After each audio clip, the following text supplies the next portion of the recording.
Joe, welcome back. Voice healing slowly, getting a little bit better than it was the other day.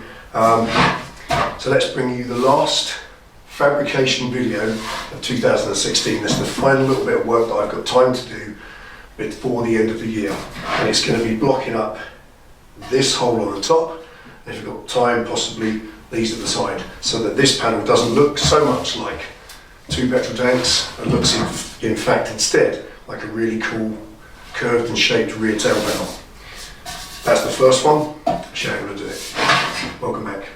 So I can't really do a lot with that except just cut it out and make a nice clean square hole. Once that hole is nice and square, I can then make a patch panel and put that patch panel in, weld it in from the back, and then that's a solid piece of steel. So I'm going to leave these side two for a minute, come to those as a separate project. I'm going to do that top hole first. So the first task is to simply cut out that mess, which at the moment, as you can see, it's just horrible. It's slightly out of line. It's horrid. I'm just going to cut that into a nice uniform hole so that I can then weld a panel into it, make it look a whole lot better. Proper fabrication, the proper way to do things. Let's get going. High, through the fumes and haulage, it's sometimes hard to know if the prize is stateside of Nuevo Laredo.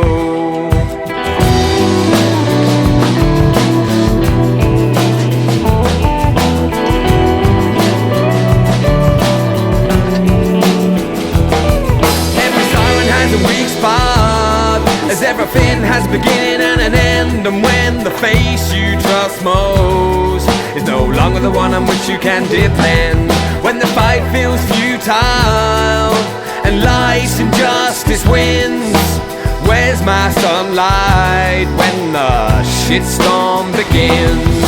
It's not when it's time.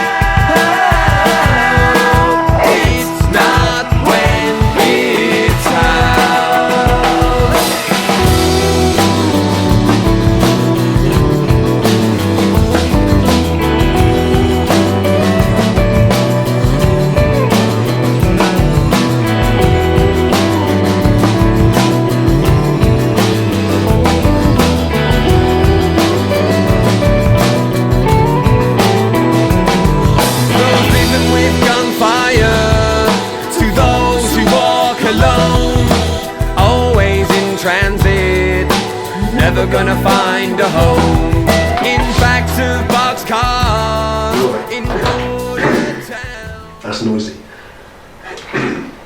Well, one of the reasons I'm showing you how to do this in quite close-up detail is, if you think about it, this is all right on a custom bike. This is what we're doing today, filling in a tank cap hole on a project. If you imagine you put a piece of rust on a sill, or the Americans call it a rocker panel, or any of the rust prone areas of the car, on a wheel arch, on a door corner, on a wing or fender corner, you get those little bits of the old tin cancer where the rust is eating it away. You can cut that piece out nice and square, make a patch panel and weld it in. It shows you how to do it. There are certain techniques, which is what this is about. You know what we do with this channel, I'm trying to show you stuff that you can learn yourself to help you fix your own shit so that you can get it right and not have to pay somebody to do it for you when you can't afford it. Right, so that's the hole cut first of all. Do the bulk of it with the big disc, use a Dremel to get it so I don't go over. What I don't want is, you know, big crosses, cuts going off, I've got to weld up. That's a nice square hole, or oblong hole. Now I've got to make a little patch panel to go in it, and I'll show you exactly how we do that. It's not quite as straightforward as you think. It is, but I'll show you. Right, so if you're going to do this on the car, I was just thinking it could even be like a hole in the floor. If you've got a little rust hole in the floor, it's the same sort of thing. So you cut your hole. When you do this, the first thing is always to cut the hole. And you need, if it is a rust issue, it's not on this job obviously, but if it's a rust issue in the floor of your car and the wing, whatever, really honestly get all the rust out. So feel with your finger wherever any of the rust is, go beyond the rust about 5 or 6 mil, and then make a straight line and you cut your panel. So we've cut a hole, that's the thing you do first, because the hole dictates the size of the patch panel not the other way around. There's no use cutting a panel and deciding that it's too small for the hole and you're leaving rust in place, because once you've done all your hard work, the rust will continue to spread and you'll end up having to do it again in a few years' time. So right,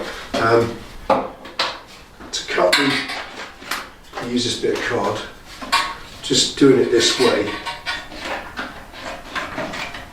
so I can get it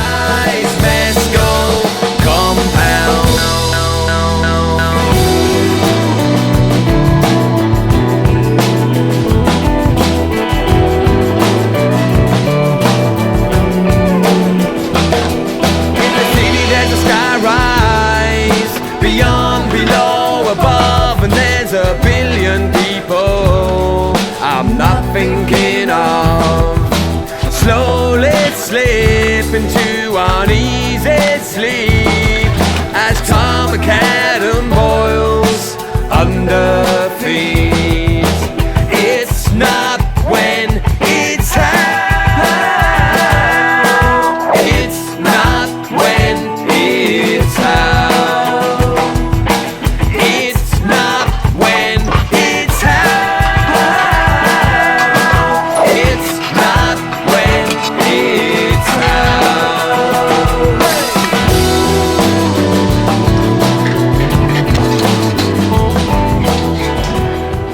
I'd do this way, a little bit sort of classroom to explain, because I just know that this technique will be of use to you, not just in your bike, but as I've said just now, also with your car repairs. If you've got an old banger you're trying to keep on the road, you know, weld it. Being able to weld sheet metal patch panels in will save you an MOT many a time and will cost you a lot of money if you pay someone else. So this is stuff that you can learn and you can really benefit from financially. So if you're interested, is that works. Can you use the blackboard, the whiteboard, and I'm going to show you the various different ways to weld sheet metal together, so that you kind of understand what the terminology means, how it works, because I always think if you understand how something works, then it sticks up there far better, it makes sense to you, and you actually do it more correctly because you know what you're trying to achieve. So I'll bring you in close on this and show you the different kinds of weld that we can use.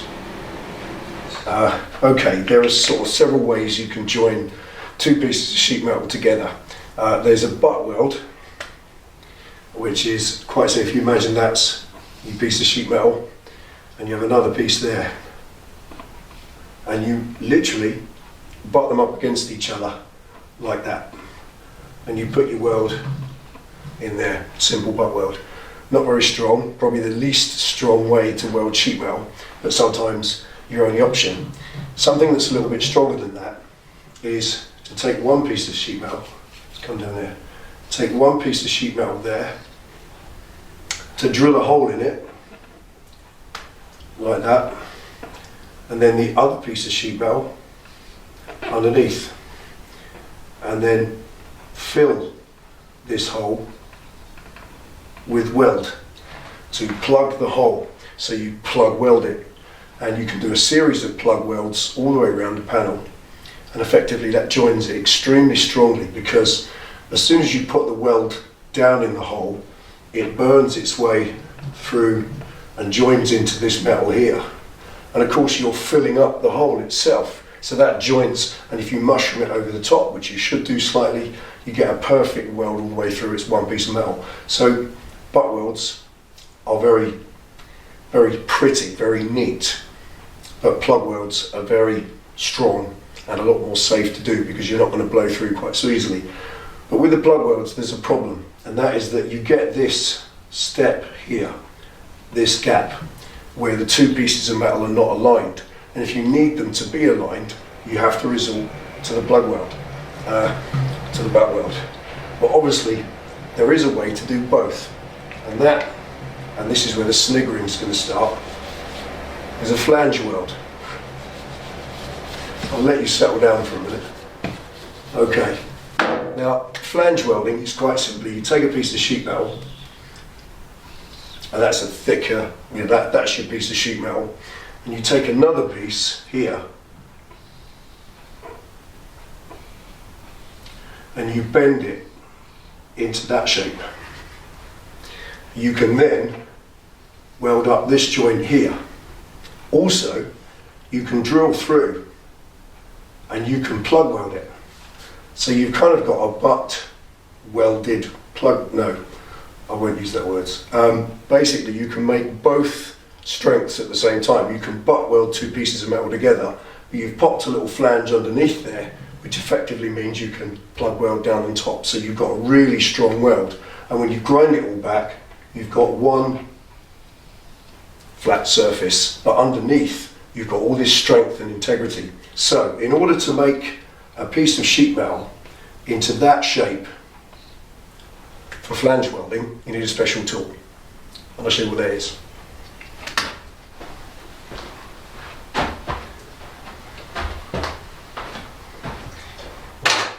What did you learn at school today, Tommy? We learned about butt, plug and flange welding. Right, so in order to make that shape in a piece of metal, see it there? Yep. You need a very special pair of pliers.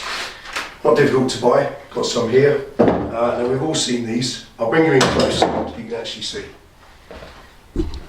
What did you learn at school today, kids? We learned about butt, plug and flange welding. It's a good job Penny's not here, I'd be getting that look by now. Okay, but what you need to do is make the sheet metal, before you can weld it into a flange weld, you need to create the flange, which, come on, focus, there it is. It's just a little precise step in the sheet metal that you press with a special pair of pliers. Now we've all seen these, standard mold grips, vice grips, you know what they do, we've all got some. That's got the different heads, there's the needle nose pointed ones. You can get special ones like these for panels. This is to hold sheet metal together so you can weld it. These are kind of welding pliers. And these are panel flanges. And that's basically, it looks at outwardly a simple pair of mold grips. These particular ones are by Eastwood. And what's different about them is that head. Check it out. It's got a very precision made, solid and very hard steel head that creates the flange itself. It steps the sheet metal. So I'll get a piece and show you. This little piece of metal, and you simply pop that in there, and you can see that straight away how that works. And if you move it along the panel, crimping, doesn't have to be mega tight, and with a couple of crimps you've made a panel flange. That was simple. Now, if it's all right, little patch panels and stuff like that, but if you're welding a whole door skin in, or a great big panel, or I don't know, something longer and larger, then that's essential to get that lip, that flange all the way along, because it makes strength, and strength and integrity has got to be the core value in any fabrication, hasn't it? So right, what I'm going to do then, as you can see, using these, oh by the way, these are a present from my good buddy Mike Wrench. Remember Mike Wrench, he was here for the Q&A from Michigan back in the summer. Thanks Mike, thank you very much. I really appreciate those. I've had this gift. Thank you so much. Very well received. So you see the hole that I've cut in the tank. That's a little bit smaller than this. So now what I have to do is press that flange all the way around the outside of that, so that what it does is pushes into the hole and sits level with the rest of the tank, but gives me the flange all the way underneath that I can plug weld to. Simple, isn't it? See what I mean?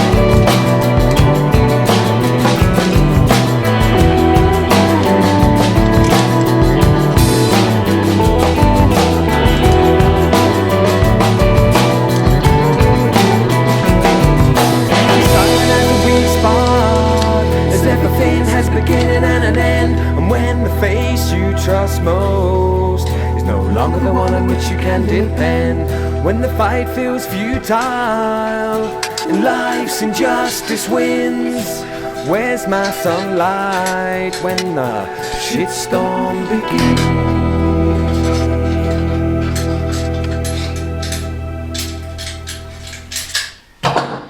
Right, with a bit of time, that was about 45 minutes messing about with that. You can sharpen up the initial step or flange that is cut by that head is obviously a 45-degree slant each side, but because if you look at it, that's about 3 or 4 mil long, that slot. You can bring it back a bit and sharpen up the crease, and then turn it over, go forward and sharpen up the top crease. So with a bit of practice, you know, you can actually make the crease a lot sharper, because this is super thin sheet metal, it's only 1 mil thick. If you had 3 mil sheet metal, then that would just go once as it is. The beauty of that is it gives me the ability, when this goes on the bike, to butt that up like that and have a real thin joint between the two panels. That won't show. So effectively I could run a weld actually along there and have the sort of flange underneath. So the next thing is I've got to modify this, I've got to cut it out. I'll show you what I mean. Right, so there's the hole it's going into. As you're aware, there's a weld line top and bottom, and that was welded from the inside. So there's a big pile of weld in there which will stop that flange from going nicely up against. So what I've got to do is mark where that blob of weld is, cut this panel out either side. So fist flush, that's the next one.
Twofold approach today, really, to try and introduce a better method of patching a piece of sheet metal by using that flanged patch. And I think you'll see that, to give you a close-up look, it just needs a little bit of a puddle of kind of body filler in there when the time comes, just to bring your lips back, just to carry on the curve. Also, if you look at that bit, hang on. Perhaps you can see the V in that. Not sure you can see it that way, but there it is. There's a little V all the way down there. which is again quite handy because that little V will take 5-6 mil of filler beautifully and it will smooth off absolutely well. That's just right. Love that to bits. Lots of little pinholes around it, but welding sheet metal is a lottery. It truly is, unless you're very, very good at it, and I'm not. You've got to get the ampage on the welder absolutely right, and you're always a hair's width between blowing a hole in it and not welding it hot enough so it falls apart. And to get that absolutely right, or dwelling long enough on it with a lower ampage, welding is a bit of a lottery. It's kind of, rub tummy, pat head, hop on one leg, whistle Dixie. It is a bit of a thing, and of course getting all those things right, when you get to a point and you've got a standard, you think to yourself, yeah, do you know what? I'll quit my head. That's fine. It's strong. Quite proud of it, happy with that. It's where it needs to be. Like I said, I've got this selection of different curved pieces of metal from the waste that we cut off of all this and the other tanks as well, and I can make exactly the panels I need for there, and then I can move on to joining this section to the front of the bike. So that is that for now. Right, 4 hours, let's call that done. Last bit of fabrication for the year. We're going to do, this is 1 year today that Penny and I moved into this place. We got the keys on Christmas Eve 2015. So here we are, 2016, Christmas Eve. We are 1 year old in this garage. Absolutely love it to bits. It's been a meteoric rise since we've got twice as many subscribers as we had a year ago, which is amazing. And the amount of support and new friends we've got have been astonishing. It really has. We love it to bits. So thank you for everything for the last year. So because what we wanted to do was a little bit of something of everything for the last few videos of the year. So this has been fabrication today, something that rather than just me do it, I wanted to show you how to fit those patch panels with the flange pliers. You can buy these from any of the good tool stores. They're a worthy investment, not cheap, about 30 quid those, but they are worth. Get yourself a set because you won't regret it. They really are useful. You can do things like I did today, which makes a better job of what you're doing, which advances your project to a higher standard, which makes you feel epic, which is what it's all about. If you're doing something yourself, you want it to be finished at the highest possible standard. Of course you do. Even if it's a rat bike, you want it to be strong and well built and well put together. Anyway, enough of that. What I want to do is talk to you about the last couple of videos of the year. We've got 2 videos to go now, one on Wednesday and one on New Year's Eve. The Wednesday videos will be loads of fun. We have 6 bottles of FS365 left over because Scott Euler sent the prizes out to the last 2 winners. So because we've got them left over, we're going to do 6 independent single bottle draws. We're going to draw 6 names out the box on the Wednesday video. So 6 of you that are in that entered into the draw, you'll get a chance to win a bottle at least. So we'll get the, if you haven't won anything so far, you still have a chance. The other half of that video will be a Q&A. We know that everybody loves the Q&As. It's our most favourite fun time thing to do. We've done half a dozen over the years. We're going to do a fun one on the 28th. So we've got the questions already. We've got them from our patrons, which is fantastic. So thank you to you lot. The questions are excellent. They are a broad cross section, so they'll make a great video. So the video on Wednesday, you'll love that. It will be a Q&A and a prize draw. That's good fun. And the final video of the year on New Year's Eve will be the best of all. My absolute favourite pastime, which is simple skills. I've got a simple skills video for you that you won't believe. It's an absolutely amazing technique, something that I think you really could benefit from. I've done it loads of times. I've just never bothered to show it and to demonstrate it so that other people can learn from it. It's a cross-section of blacksmithing, chemistry, physics and ancient tradition, and it's something I absolutely love doing. Many people who do knife and sword making, they use it, but it's something you can use for many, many things. And all of you guys that are into rat bikes, you're going to absolutely love it because it is really up your street. It proper is. This up, go and get it made, get it online, because Christmas Day tomorrow, and I'm going to have a couple of days off. Okay, here we are. Thank you for all your support. Merry Christmas. Take it easy, ride safe, and we'll see you Wednesday.